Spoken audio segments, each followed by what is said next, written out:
ஒருத்தங்கள நீங்க கன்டினியூஸா வெறுக்கிறீங்க, அல்லது ஒதுக்குறீங்க, அல்லது அவங்கள அவாய்ட் பண்றீங்க அப்படின்னு வச்சுக்கங்க. அவங்க அதுக்காக சண்டை போடுவாங்க, அழுவாங்க, கெஞ்சுவாங்க. அவங்கள உங்க கூடவே வச்சுக்கிறதுக்காக எல்லாவித கிறுக்குத்தனத்தையும் பண்ணுவாங்க. அப்புறமா ஒரு பாயிண்ட் ஆஃப் டைமுக்கு மேல முந்தி போல சண்டை போட மாட்டாங்க.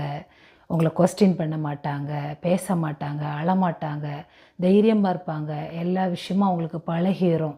அதனால அவங்க அப்படி சைலண்டா போயிருவாங்க. அவங்க அப்படி சைலண்டா இருக்க பழகிட்டாங்கன்னா, உங்க ஆப்சன்ஸ அவங்க ஏத்துக்கிட பழகிட்டாங்கன்னு அர்த்தம்.